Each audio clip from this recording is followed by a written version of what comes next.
Memang ini tidak kemudian menggambarkan secara general ya, tetapi kasus per kasus yang dibutuhkan oleh mereka adalah adanya sosok atau tempat untuk mereka sharing.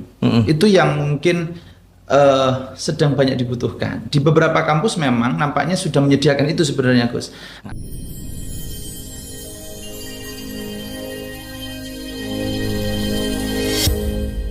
Assalamualaikum warahmatullahi wabarakatuh. Alhamdulillah. Alhamdulillah rabbil alamin wa bihi nasta'in wa ala umuri dunya wa din wa ala alihi wa sahbihi ajmain ma ba'd. Sahabat Nadin yang dirahmati Allah Subhanahu wa taala, jumpa lagi dengan channel PJN Kota Surabaya. Alhamdulillah. Kami sudah kedatangan tamu sekaligus pembina unit kegiatan mahasiswa dan pembina mahasiswa Masjid UNER. Beliau adalah Gus Afri Ardianto MM. Sehat, Gus? Alhamdulillah. Tentunya dalam dakwah di kampus secara umum akan kita kupas tuntas bersama dengan beliau, Gus Afri.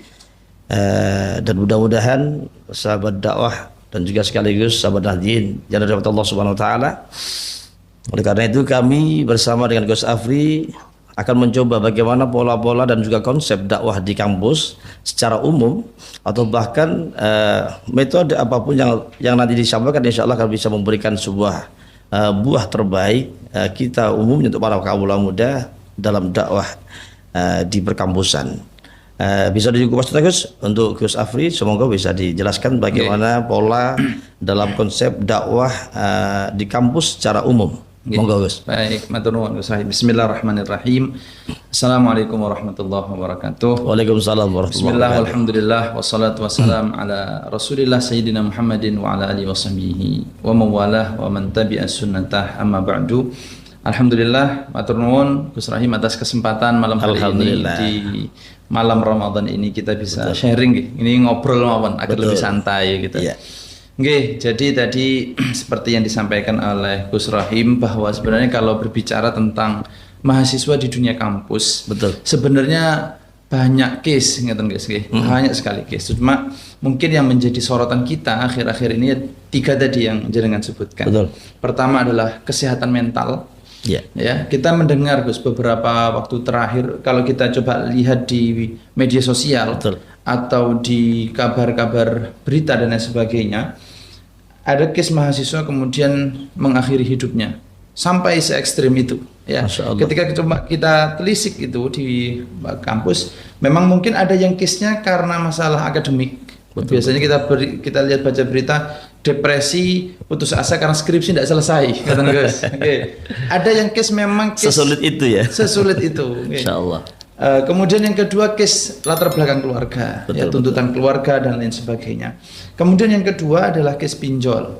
Kita tahu sekarang teknologi finansial itu kan sudah di gadget kita masing-masing. Kalau zaman dulu mungkin orang tua kita, mbah-mbah kita butuh uang perginya ke Pegadaian, Gus. Bawa sepeda motor, mungkin bawa harus gelang, jual barang-barang juga. Benar, sekarang sudah pakai handphone ini tinggal klik 20 juta sudah bisa. Tetapi coba kita lihat sebenarnya apa menjadi kebutuhan. Ternyata di balik itu ya memang ada yang case-nya misalnya untuk kebutuhan studi mereka, bayar SPP dan lain sebagainya. Tetapi juga tidak sedikit yang terjerat pinjol justru karena case-case yang tidak esensi. Misalnya mereka terjerumus di game online. Nah, mereka ya tadi itu karena mereka sudah dengan sangat mudah begitu untuk mengakses pinjaman. Tetapi setelah itu kita sama juga membaca berita bagaimana pinjol itu mengantarkan pinjamnya 500.000 kembalinya 50 juta. Gitu kan? Karena tiap hari ada tambahannya. Nah, benar, bunganya itu berkali lipat. Padahal saya berjumpa dengan mahasiswa teman-teman yang semacam itu, kemudian mereka sharing begitu, dan mereka datangnya itu ketika mereka sudah terjebak di dalam begitu. Dan yang kemudian yang ketiga, dan mungkin ini menjadi isu klasik begitu, adalah pergaulan bebas, Gus. Pergaulan bebas. Jadi kalau dari data itu ada satu penelitian itu tahun 2022 itu di respondennya itu dari beberapa kampus di Surabaya, dan hasilnya benar, dari persentase tersebut total 68% mahasiswa di kota-kota besar menemukan dan salah satunya melakukan pergaulan bebas. Artinya sebesar itu mahasiswa di kota-kota besar termasuk Surabaya yang tentu variannya banyak, Gus. Mulai dari yang pacaran sampai naudzubillah min dzalik sampai melakukan hubungan badan begitu. Yang pasti latar belakangnya juga berangkat dari masalah keluarga juga. Nah, di antaranya. Kemudian ngomong-ngomong dengan dakwah kampus, Gus, artinya kan juga banyak teman-teman kita untuk para guru dan juga para dosen sehingga memberikan solusi-solusi yang terbaik. Artinya bukan tanpa solusi. Adanya masalah tersebut yang memastikan para dosen, para guru juga memberikan solusi yang terbaik. Kemudian yang pertama, Gus, ini tentang kesehatan mental. Kalau memang latar belakang dari keluarga atau mungkin dari masalah pendidikan akademis mungkin, sehingga langkah-langkah apa, Gus, kita sebagai seorang guru, kita sebagai seorang dosen bisa memberikan motivasi sehingga mereka beban merasa terkurangi. Baik. Jadi kalau kita yang saya temukan di lapangan itu, Gus, memang ini tidak kemudian menggambarkan secara general ya, tetapi kasus per kasus yang dibutuhkan oleh mereka adalah adanya sosok atau tempat untuk mereka sharing. Itu yang mungkin sedang banyak dibutuhkan. Di beberapa kampus memang nampaknya sudah menyediakan itu sebenarnya, Gus. Ada misalnya pusat konseling, atau kalau di kampus saya ada namanya help center begitu, dari dosen-dosen yang ditugaskan untuk mengawal mahasiswa-mahasiswa yang memiliki kebutuhan untuk sharing begitu. Mereka ini sebenarnya butuh tempat untuk itu begitu.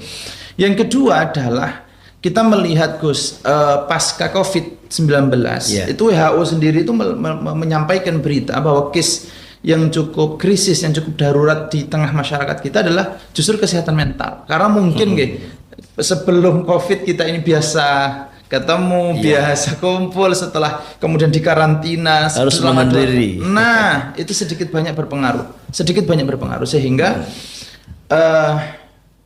tentu selain ada mekanisme secara psikologis gitu, secara ilmiah, tentu hal lain yang perlu kita perhatikan adalah sentuhan religius. Nah, disinilah kemudian peran dakwah kampus itu penting rasanya. Tentu dakwah yang dijalankan sesuai dengan kebutuhan mahasiswa, bukan hanya sekedar menjalankan proker gitu, program kerja begitu. Untuk langkah-langkah dalam menunjang supaya artinya mental siswa kita itu mahasiswa artinya mentalnya juga semakin bisa netral. Artinya kan kadang-kadang gini, saya pun juga sebagai mahasiswa dulu, Gus, kita langsung sekali buat 3 skripsi dan itu tanpa ada beban. Karena kita menikmati dalam kuliah itu, sehingga langkah-langkah dalam spiritual, dalam meningkatkan keimanan sehingga menumbuhkan mental siswa ini artinya betul-betul bisa netral, bisa tidak merasa beban mental, sehingga ada nggak, Gus, artinya untuk merefresh para mahasiswa sehingga dalam konteks akademik dan sebagainya sehingga merasa bukan beban tapi adalah sebuah kegiatan yang menyenangkan. Ada nggak yang misalnya kayak Van Kim dan bagaimana sehingga tidak terlalu beban? Jadi mungkin Gus Rahim pernah mendengar ya, akhir-akhir ini ada istilah namanya generasi stroberi. Oh gitu. Gitu nggak? Nah ini saya dulu sebenarnya kurang memahami nih istilah generasi stroberi. Ternyata setelah saya telisik apa sih sebenarnya generasi stroberi, ada yang mengatakan stroberi itu kan lembek, Gus. Nah itu loh, lembeknya itu. Jadi mungkin secara beban akademik zamannya panjenengan, zaman saya dulu, zaman orang tua kita ketika kuliah, jelas saya yakin lebih berat mereka. Contohnya saja, Gus, ketika dulu kita ngerjakan tugas ya harus nyari bukunya langsung. Sekarang semua sudah ada di Google. Uang cari sendiri. Nah, benar. Sekarang komputer sedemikian canggihnya, dulu mesin ketik. Tetapi case kesehatan mental kok ini tidak linear begitu. Perkembangan teknologi yang seharusnya memudahkan kita, tetapi justru itu hasilnya adalah melemahkan mental generasi kita. Nah, nampaknya itu tadi yang saya sampaikan. Ada pendampingan psikologis yang dilakukan oleh dari pihak kampus, kemudian pendekatan informal di luar kegiatan akademik yang formal di kampus untuk membersamai mahasiswa-mahasiswa ini, begitu. Misalnya kalau di beberapa kampus kan diadakan ketika mahasiswa masuk itu ada namanya program pengenalan mahasiswa baru. Nah, di situ sebenarnya menjadi jembatan bagi kampus untuk menjembatani mahasiswa dari jenjang sekolah menengah atas masuk ke dunia kampus, kemudian diberikan arahan bagaimana nih ketika kita masuk kampus bisa menjalaninya tanpa beban tapi have fun saja begitu. Makanya oleh karena itu para sahabat Nadin semuanya, saya rasa semua masalah pasti ada solusinya. Oleh karena itu tetap menjadi pribadi yang baik, berpikir positif, insya Allah mudah-mudahan beban dalam pikiran akan ringan. Baik, selanjutnya yang kedua, untuk langkah-langkah bagaimana biar mahasiswa ini artinya juga bisa menjauh dari pinjol. Apakah ini kebutuhan dari memang pribadi mereka masing-masing atau mungkin terlalu atau mungkin dalam pola gaya hidupnya, dalam menghadapi teman-teman yang ada sehingga merasa harus bersaing lebih ketat dalam akademik atau mungkin dalam fashionnya. Mungkin apakah faktor-faktor itu juga muncul dalam dunia kampus? Benar. Di data saya ini Gus, saya coba bacakan. Betul. Ada cerita ratusan mahasiswa sebuah perguruan tinggi negeri di Jawa Barat terjerat pinjol sampai 650 juta. Case pertama. Case kedua, 58 mahasiswa di daerah Jogja terjerat pinjol demi beli handphone, gaya hidup hingga motor. Nah, itu tadi yang tadi jenengan sampaikan bahwa ternyata gaya hidup itu memiliki porsi yang besar. Bagaimana kemudian mahasiswa ini ngelihat teman kanan kirinya. Kalau dulu mahasiswa ini ngelihat kanan kiri ini untuk prestasi, sekarang gaya hidupnya. Kalau ndak merek tertentu handphonenya, dia ndak pede gitu menjadi mahasiswa. Nah, itu signifikan untuk mempengaruhi pinjol itu kenapa tren di lingkungan mahasiswa. Selain tadi tentu ada case-case yang untuk kaitan akademik dan sebagainya. Baik, saya rasa juga sangat mudah sih sebenarnya. Kalau kita betul-betul artinya spiritual kita kuat, kita percaya sama Allah, yakin dengan bahwa segala sesuatu itu bisa menemukan solusinya. Saya rasa tanpa beban pun kita juga bisa belajar dengan baik begitu Gus ya. Bahkan kita pun memegang HP itu saya di usia 25 Gus. Dan waktu itu hanya sekedar telepon saja, jadi belum ada WA, belum ada Facebook, hanya telepon saja. Dan itu perintah dari Gus, karena pada waktu itu dari pengurus pesantren, mau nggak mau harus pegang HP. Baik, saya rasa juga Insya Allah dari hal-hal pinjol tadi juga kita pernah jadi korban juga dari teman kita, sehingga satu lembaga semua ditelepon karena faktor pinjol. Baik, yang ketiga kita ngomong-ngomong tentang pergaulan bebas. Saya rasa memang kita perlu mengenalkan bagaimana pola belajar secara syar'i sehingga bagaimana kita bisa menjelaskan tentang mahasiswa kita bagaimana pergaulan itu artinya boleh pacaran tapi bagaimana ada batasan-batasan Gus. Untuk mengurangi ini konsep apa Gus sehingga di kampus itu artinya bisa terhindar dari pergaulan bebas, bisa minimal meminimkan bukan menghilangkan sepenuhnya, sehingga langkah-langkah dan konsep apa Gus yang ada di kampus. Jadi kalau saya pribadi memperhatikan Gus ketika beberapa tahun terakhir di beberapa kampus umum itu banyak diserang nih oleh isu radikalisme itu, tetapi ternyata tidak linier dengan upaya begitu di dalam mendekatkan mahasiswa kita ini ke nilai agama. Karena berangkatnya backgroundnya memang bukan dari pesantren. Nah, sehingga sebenarnya kalau di kampus itu ada tadi misalnya ada unit kegiatan mahasiswa. Nah ini menurut saya sangat cukup signifikan Gus. Kalau di kampus kami keikutsertaan mahasiswa di unit kegiatan mahasiswa itu menjadi satu hal wajib, bahkan menjadi salah satu syarat kelulusan dia. Bukan hanya selesai skripsi dia, tetapi dia harus mencapai poin tertentu. Nah, ini sangat signifikan. Kenapa saya katakan signifikan? Karena kegiatan di luar kampus ini mau tidak mau dalam tanda kutip akan memakan waktu mereka dalam hal yang sifatnya positif. Nah, sehingga mereka ini dalam bahasa kita ndak neko-neko gitu. Karena kan biasanya kalau orang nganggur itu malah mikirnya macam-macam. Begitu. Nah, ketika kemudian terjawab nih. Ketika kemudian mahasiswa ini ya kegiatannya macam-macam, di saat ada olahraga, ada bela diri, ada seni, termasuk ada kerohanian, itu ada 5 agama yang kami fasilitasi. Nah, itu ketika mahasiswa sudah terkonsentrasi ke sana, insya Allah akan bisa lebih memanfaatkan waktu untuk hal-hal yang sifatnya produktif.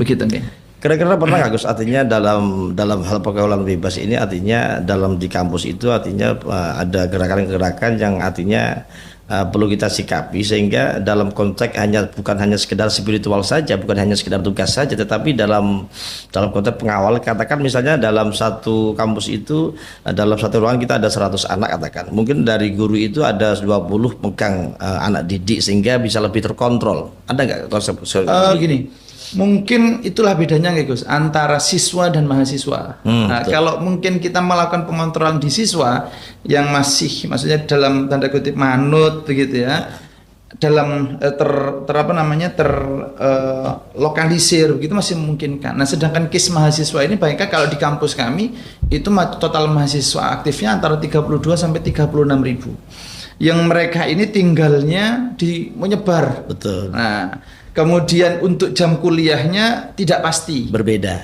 Berbeda-beda. Meskipun memang ada sebenarnya dosen wali itu ada, gitu. Tapi kalau kemudian juga melakukan pendampingan sampai hal yang sedetil itu nampaknya cukup sulit. begitu. Meskipun jika kemudian kita ada itikat baik untuk membuat satu sistem tertentu untuk melakukan pengawalan, itu ya mungkin saja sebenarnya, begitu. Dalam seni fashion Gus, mungkin pakaian Gus ya. Kadang-kadang anak mahasiswa ini kan pakaiannya sudah mulai agak gimana gitu ya, sehingga menonjolkan postur tubuhnya, sehingga merasa kalau dia sudah pakai baju yang agak ketat sehingga dia merasa pede. Mungkin dalam hal-hal ini apakah perlu juga ada sikap sehingga dalam segi pakaian pun, fashion pun juga mereka perlu diingatkan.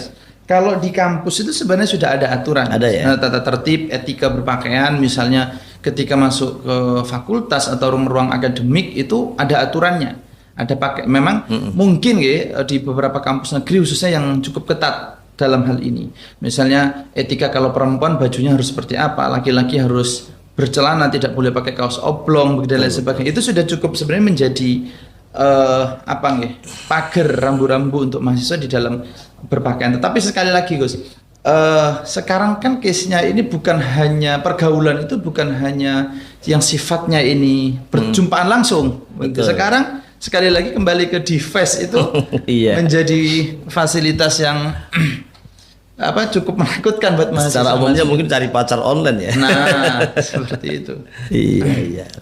Baik Gus, kita sudah ngobrol panjang lebar tentang kesehatan mental para mahasiswa di kampus dan juga sekaligus tentang pincul juga pergaulan bebas. Saya rasa memang mungkin dalam segi fashion dan juga dalam segi spiritualnya mungkin yang perlu diperkuat lagi. Terlebih penting lagi adalah pantauan orang tua, karena rata-rata ini mahasiswa ini tempat tinggalnya sekarang sudah mulai bukan dari rumah untuk ke kampus, tetapi mereka sudah mulai kos, mungkin di tempat yang lain, sehingga banyak kesempatan orang tua tidak bisa mengawasi sepenuhnya, atau bahkan mungkin para dosen juga tidak bisa mengawasi sepenuhnya. Sehingga konsep-konsep ini kalau memang di kampus itu ada tempat atau bahkan istilahnya kayak pondok pesantren, itu mungkin lebih bisa terkontrol Gus. Ada nggak yang kampus-kampus itu artinya juga menyediakan pondok pesantren untuk putri dan putra sehingga lebih bisa meminimkan untuk pergaulan bebas? Memang begitu Gus kisnya. Ketika pembukaan mahasiswa baru itu Gus, banyak sekali wali-wali mahasiswa itu yang menghubungi saya, yang telepon saya, khususnya yang berasal dari daerah, tanya kepada saya rekomendasi pondok terdekat dengan kampus. Karena memang apalagi yang dari daerah atau yang dulunya dari pondok atau dari aliyah, pasti ada kekhawatiran ketika melepas anaknya ke Surabaya, kota besar tanpa pengawalan. Itu jelas seperti yang jenengan sampaikan. Nah, kalau di kampus yang kami ketahui memang ada asrama mahasiswa. Ada asrama mahasiswa, dan di asrama mahasiswa, kalau di kampus kami asrama mahasiswa itu jelas dipisah Gus. Jadi khusus putra sendiri, putri sendiri. Nah, ini yang terfasilitasi oleh kampus. Sedangkan di luar itu ada beberapa pesantren-pesantren mahasiswa untuk yang sifatnya itu ada program seperti pesantren, ngaji kitab juga dan lain sebagainya begitu. Tapi kembali lagi pada pribadi masing-masing. Benar. Tetapi memang sedikit banyak itu minimalisir itu Gus. Betul. Memang harus ada seperti itu. Benar. Baik. Para sahabat dan semuanya dan juga para pemirsa yang ada di manapun berada, jika tadi tentang kesehatan mental yang ada di perkampusan atau bahkan pinjol dan juga sekaligus tentang pergaulan bebas, saya rasa perlu dikasih pesan dan kesan untuk para sahabat-sahabat dan semuanya, sehingga para pemuda, para mahasiswa-mahasiswi sehingga bisa melihat dan juga bisa mengamati bahwa ibda' binafsi diawali dengan dirinya sendiri supaya lebih baik. Monggo Gus, bisa disimpulkan. Jadi apa yang kita bahas tadi Gus, dari 3 hal tadi itu hanya sedikit begitu ya. Sebenarnya case apa yang terjadi di lingkungan mahasiswa itu seperti gunung es gitu. 3 ini yang nampak di permukaan, kita tidak tahu yang di bawah ini case-nya macam-macam luar biasa. Sehingga dengan pendekatan-pendekatan mekanisme yang baik melalui sistem di kampus itu, ataupun yang tadi yang lebih penting sebenarnya saya dari 3 case tadi itu sebenarnya merujuk pada pendekatan spiritual, religiusitas tadi itu. Ketika kemudian mahasiswa itu punya benteng yang kuat, pagar yang kuat, maka insya Allah mereka akan selamat dari itu. Saya berjumpa dengan mahasiswa-mahasiswa yang mungkin latar belakang pendidikan itu SMA negeri, tapi ketika kemudian dia kampus dan dia berusaha untuk mencari circle-circle yang baik, lingkungan yang baik, entah kumpul di masjid atau ikut organisasi-organisasi keislaman, mereka merasa bahwa dengan itu mereka insya Allah lebih terjaga untuk menjalani perkuliahan itu, sehingga lebih fokus untuk menjalani studi, kemudian dia selamat dari gangguan-gangguan yang sifatnya ini tadi gitu. Baik, cukup Gus? Cukup insya Allah. Alhamdulillah. Baik sahabat dan semuanya dan juga para pemirsa dimanapun berada, juga tadi kita sudah mengupas tuntas tentang kesehatan mental sekaligus pinjol dan juga tentang pergaulan bebas yang ada di kampus di Surabaya pada umumnya. Para sahabat dan semuanya, terlebih dari itu pesan kami adalah bagaimana kita bisa memperbaiki diri kita sendiri, ibda bin nafsi, dengan mengawali pada diri kita sendiri sehingga berpikir positif, melakukan segala sesuatu yang positif sehingga husnudzon pada Allah Subhanahu wa taala. Mudah-mudahan kita dijaga dari malapetaka, mudah-mudahan kita termasuk orang-orang yang sukses, bahagia dunia dan akhirat. Amin amin ya rabbal alamin. Demikian sahabat hadirin yang dirahmati Allah Subhanahu wa taala, jangan lupa like, komen, dan juga komen di channel kami PCNU Kota Surabaya. Bila Assalamualaikum warahmatullahi wabarakatuh. Waalaikumsalam warahmatullahi wabarakatuh.